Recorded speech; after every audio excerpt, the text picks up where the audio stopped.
குழந்தைகளை தொடர்ந்து விழுங்கி வரும் ஆழ்துளை கிணறுகள். பெற்றோர்களின் அஜாக்கிரதை ஒவ்வொரு முறையும் மக்களின் நெஞ்சத்தை பதைக்க வைக்கும். வேண்டுதலும் மீட்பும் மரணமும் ஓலமும்.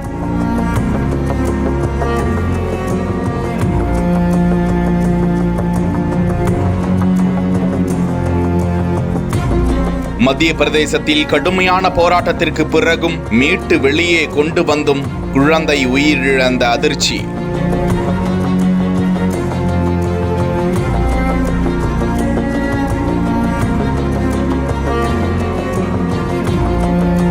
கடந்த வாரம்தான் கர்நாடக மாநிலத்தில் பெற்றோரின் அலட்சியத்தால் ஆழ்துளை கிணற்றில் குழந்தை ஒன்று விழுந்து கடுமையான போராட்டத்திற்கு பிறகு உயிரோடு மீட்டு வெளியே கொண்டு வரப்பட்டது. இந்த தகவல் அருகாமை மாநிலங்களுக்கும் பரவ அந்த குழந்தை மீட்டெடுக்கப்பட வேண்டும் என பல்லாயிரக்கணக்கான மக்கள் செய்திகளை உற்று நோக்கி கொண்டிருந்தனர். அந்த குழந்தையின் தாத்தா மீது வழக்கு பதிவு செய்யப்பட்டிருக்கிறது. சம்பந்தப்பட்ட அதிகாரிகள் மீது கடுமையான நடவடிக்கை எடுக்கப்பட்டிருக்கிறது. பயன்படுத்தப்படாத ஆழ்துளை கிணறுகள் மூடி அழிக்கப்பட வேண்டும் என கடுமையான சட்டங்கள் நிறைவேற்றப்பட்ட பிறகும் ஆங்காங்கே இது போன்ற சம்பவங்கள் தொடர்ந்து வருவது வேதனைக்குரிய ஒன்றாய் பார்க்கப்பட்டு வருகிறது.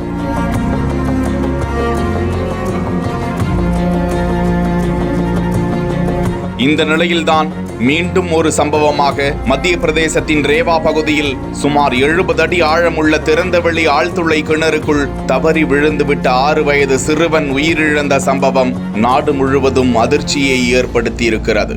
6 வயதுடைய அந்த சிறுவன் ஏப்ரல் 12ஆம் தேதி அவர்களது கோதுமை தோட்டத்தில் நண்பர்களோடு விளையாடி கொண்டிருந்த போது திடீரென அந்த சிறுவனை காணவில்லை. சக சிறுவர்கள் ஓடி சென்று பார்த்தபோது அங்குள்ள ஆழ்துளை கிணற்றில் அந்த சிறுவன் விழுந்து விட்டது தெரிந்து பெற்றோர்களுக்கு தகவல் தெரிவிக்க அந்த மாநிலம் முழுவதும் பரபரப்பு தொற்றிக்கொள்கிறது.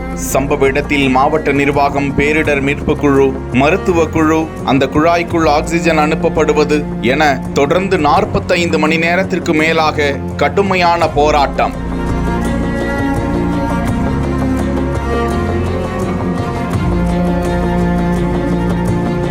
அந்த குழாயின் பக்கவாட்டு பகுதியில் நீண்ட வழி ஏற்படுத்தி மண்ணை தோண்டி வெளியே எடுத்து மிக பெரும் போராட்டத்திற்கு இடையே மீட்பு குழுவினர் சிறுவனை மீட்டனர். ஆனால் அந்த சிறுவனை பரிசோதித்த மருத்துவர்கள் சிறுவன் ஏற்கனவே உயிரிழந்து விட்டதாக தெரிவித்தனர். இதுகுறித்து உயர் அதிகாரிகள் வெளியிட்டுள்ள தகவலில் சிறுவனை மீட்க தீவிரமாக முயற்சித்தோம், எனினும் துரதிருஷ்டவசமாக சிறுவனை உயிரோடு மீட்க முடியவில்லை என வருத்தத்துடன் தெரிவித்தார். சிறுவனின் குடும்பத்தினருக்கு செஞ்சிலுவை சங்கம் சார்பாக நிவாரண தொகையாக 4 லட்சம் வழங்கப்பட்டது. இந்த சம்பவத்திலும் ஆழ்துளை கிணறை கவனமில்லாமல் விட்ட அந்த பெற்றோர் மீதும் அஜாக்கிரதையாக செயல்பட்ட சம்பந்தப்பட்ட அதிகாரிகள் மீதும் நடவடிக்கை எடுக்க வேண்டும் என சமூக ஆர்வலர்கள் கோரிக்கை விடுக்கும் நிலையில் இது சம்பந்தமாக 2 அதிகாரிகள் பணி நீக்கம் செய்யப்பட்டுள்ளதாக அம்மாநில முதல்வர் மோகன் யாதவ் உத்தரவிட்டுள்ள தகவலும் வெளியாகியிருக்கிறது.